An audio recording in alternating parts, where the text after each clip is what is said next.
Caríssimos, que bom! Chegamos à reta final deste caminho, deste itinerário da alma. E agora vamos contemplar aonde Deus quer levar a alma, onde o Senhor quer de forma especial conformar essa alma, inscrever nela algo especial. Vamos agora adentrar aqui no 9º poema, que ainda está no capítulo 6, e vamos mergulhar um pouquinho no que a palavra quer nos falar. A palavra diz assim: desci ao jardim das nogueiras para ver os brotos dos vales, se os botões das romeiras se abriram. A alma aqui então está vendo aquilo que são os reflexos, os frutos justamente dessa relação, deste lugar de encontro que é o jardim. Isso faz a gente pensar como tem sido os frutos do encontro nosso com Deus. Muitas vezes a gente acha que está se encontrando com Deus, mas não percebe esses frutos, né? Algumas vezes, algumas pessoas se aproximam e falam dos encontros, e às vezes falam até de uma vida mística, mas não tem esses frutos. Os frutos sempre são um canal de discernimento. A alma começa a contemplar frutos. Esses frutos, lógicos, podem ser eles interiores, mas são frutos que levam ao crescimento. E aqui um acompanhamento, uma orientação espiritual vai ajudando muito a perceber os frutos que nascem deste relacionamento com Deus. Quais são os frutos que você tem construído neste caminho de intimidade com Deus, na sua alma, tem mesmo edificado, tem mesmo construído esse alicerce novo sobre o Senhor? Ainda continua a palavra dizendo assim: eu não conhecia o meu coração. Ele fez de mim carro de Aminadib. E é interessante essas expressões. Eu não conhecia o meu coração. Tantas vezes nessa caminhada você vai perceber isso. Você vai perceber que achava que se conhecia, achava que sabia alguma coisa de você, e a cada momento que você vai aprofundando na vida espiritual, você vai percebendo que você não conhece ainda. E que Ele é quem vai fazendo você se conhecer e conhecer a Ele. São duas direções aí que caminham junto, o autoconhecimento e o conhecimento de Deus. Eu nem me conhecia e o Senhor já me fez carro de Aminadib. Expressão diferente, né, essa, mas ela tem um significado especial. Porque lá, quando a gente pegamos em 1 Samuel, no capítulo 7, no versículo 1, a gente vai ouvir falar da casa, deste carro, de Abinadab. É muito parecida a expressão, né? Esse finalzinho, o Dib, significa príncipe. É como que Deus vai me fazendo portador deste carro. E aqui, este carro, que refere justamente ao capítulo 7 de Samuel, é de um acontecimento onde os israelitas estavam perdendo a guerra contra os filisteus, e eles então têm uma ideia: vamos trazer Deus para o meio de nós, e com o nosso Deus nós seremos imbatíveis. E foi isso que eles fizeram. Estavam no meio da guerra, o acampamento filisteu e todo o exército contra Israel, sabendo que praticamente iam perder esta guerra, então trouxeram a sua grande arma, que é Deus. Quando os filisteus perceberam que aquela arca que tinha aberto o rio Jordão, feito Israel atravessar a pé enxuto, que aquela mesma arca que tinha dado a volta em Jericó e feito com que aquelas muralhas caíssem, aquele mesmo Deus estava ali presente. O exército então dos filisteus temeu, porque era realmente um terror a presença de Deus ali naquele meio. Mas eles, não querendo se tornar escravos de Israel, resolveram combater Israel mesmo assim. E saíram desta guerra vitoriosos e trouxeram a arca como uma grande vitória, como um grande troféu dessa vitória. Levaram para sua terra, só que a presença da arca trouxe ali muitos problemas para os filisteus. tumores, né, problemas de enfermidades, maldições. Os filisteus então começaram a mandar a arca de um lado para o outro, ninguém queria mais receber a arca no território filisteu. Então os adivinhos dele, os feiticeiros dele falaram, olha, nós temos que mandar a arca de volta. Então eles pegaram e mandaram a arca de volta, que foi justamente quando vai parar lá na casa de Abinadad, essa arca, e ali ela fica e começa a fazer com que todas as coisas em volta desta casa, toda a região, começasse a florescer, começasse a dar frutos. E a arca passou ali muitos anos ali. Era como se dissesse o seguinte, nós muitas vezes na vida espiritual, a gente quer levar Deus para muitos lugares e a alma começa a arrastar, né? Arrasta-me contigo, quero levar você aos aposentos, né? Da onde eu fui gerada, no quarto da minha mãe, da minha intimidade, eu quero isso, eu quero fazer aquilo outro, eu quero correr contigo, eu quero... E de repente, era Deus dizendo para aquele povo, não adianta vocês me arrastarem com vocês. Não é possível você fazer do amor o que você deseja, porque o amor é livre. O amor verdadeiro, ele quer a liberdade do outro. E ao expressar essa liberdade, ele então realiza aquilo que o outro deseja. E aí passa então a ter-se uma atenção a Deus. Mas não uma atenção para fazer com Deus aquilo que nós sonhamos, seja por consolações, seja chegar a Deus nos dar o matrimônio espiritual, a mística, os dons. Não. É estar com Deus para fazer aquilo que Ele deseja. Ele pode me dar tudo se desejar, mas eu só quero o que Ele quer.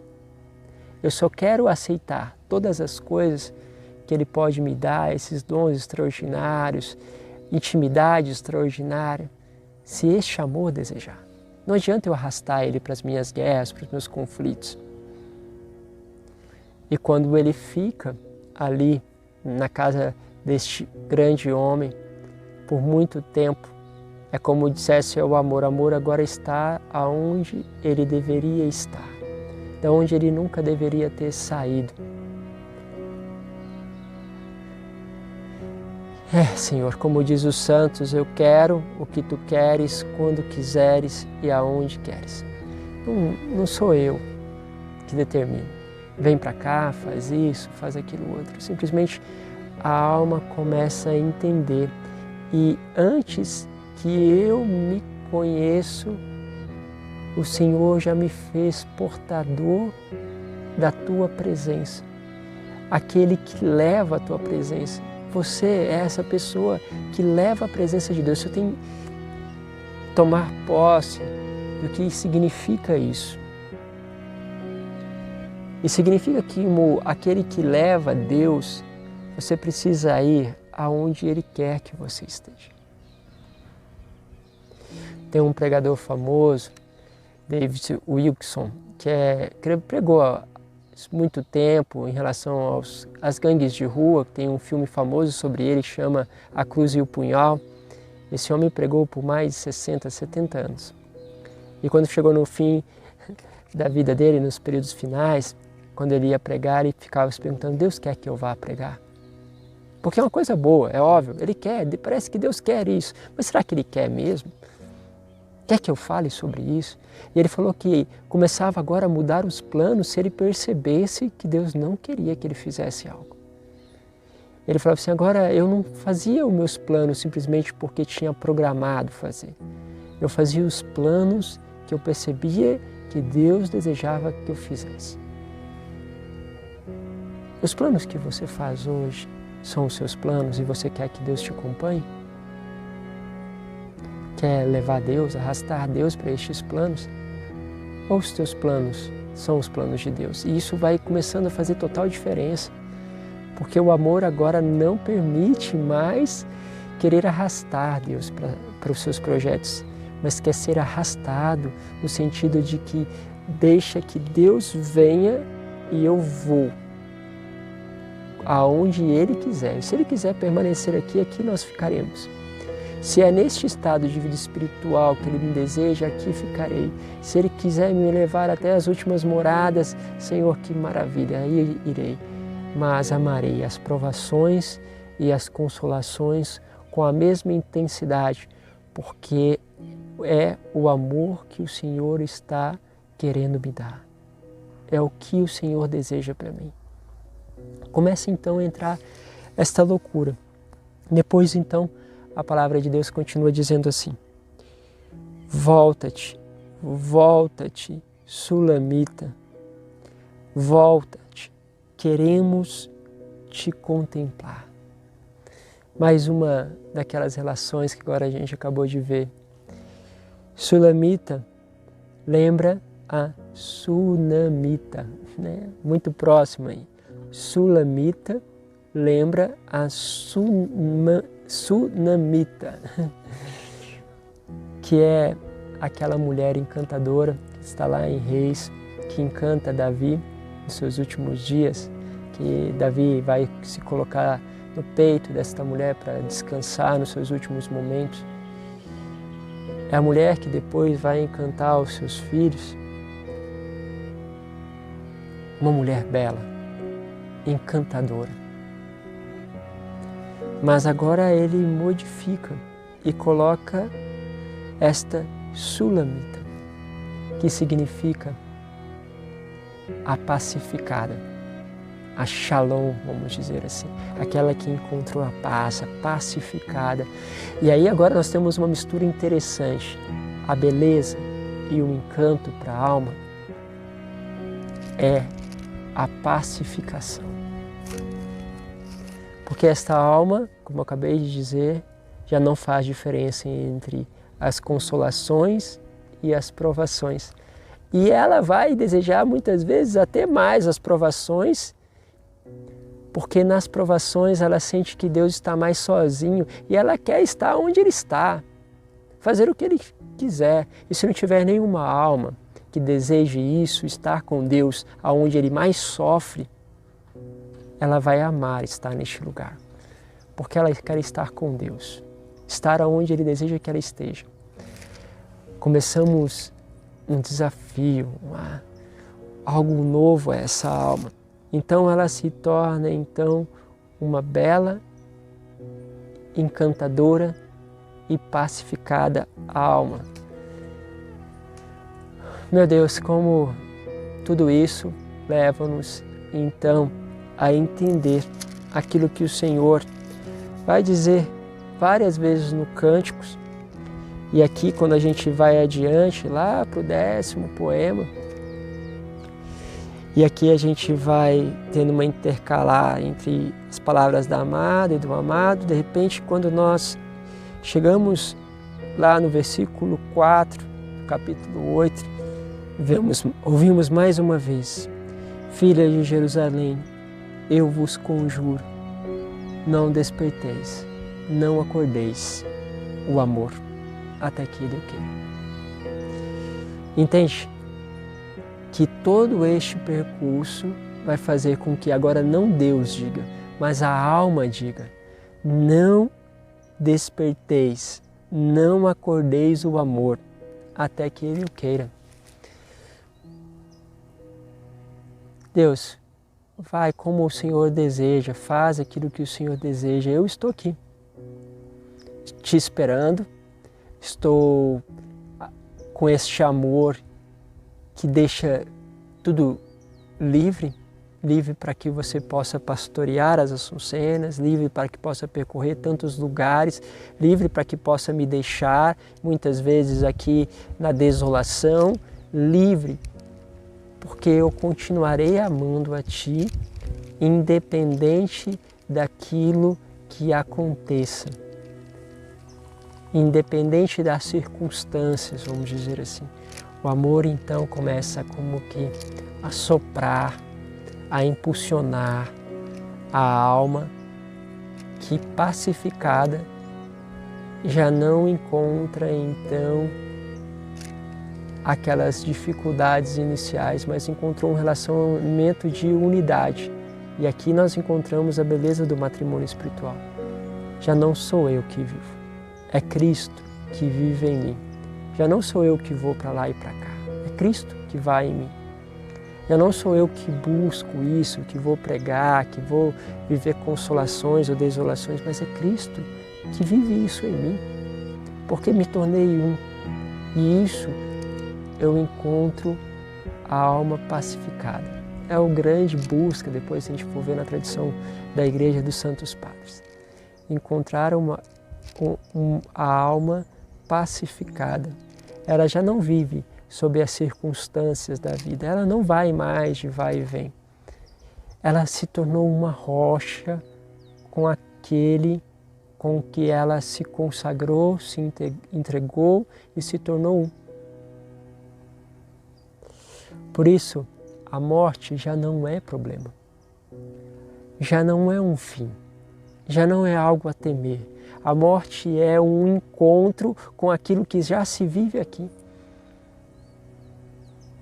A morte é então desejada. Para mim, viver é Cristo. Já não vivo a vida da carne, mas se a vivo por Cristo. Porque ficar nessa terra, ficar diante dessas coisas, só vivo isso por causa de Cristo. Por mim, teria morrido. Teria entrado no paraíso para contemplar aquilo que a minha alma já vive aqui.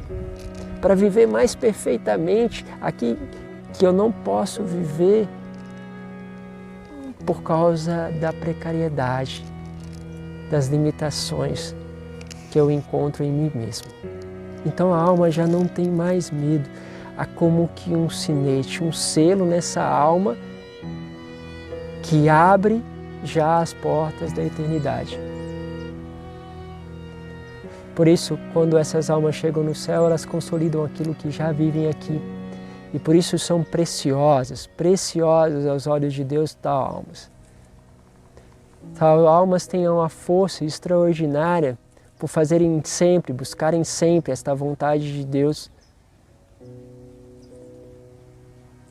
de fazer com que a obra de Deus se realize aqui. Por isso, sobe agora a alma ao encontro de Deus. Porque o amor é forte, é como a morte, não tem mais limite. O amor não pode mais ter limites e a morte também não tem limites. Na verdade, ela não limita mais nada, ela é apenas um encontro. O amor já não limita mais nada, é apenas um encontro. Damos então este toque final para este caminho espiritual. Esse é um dos itinerários que estamos vivendo.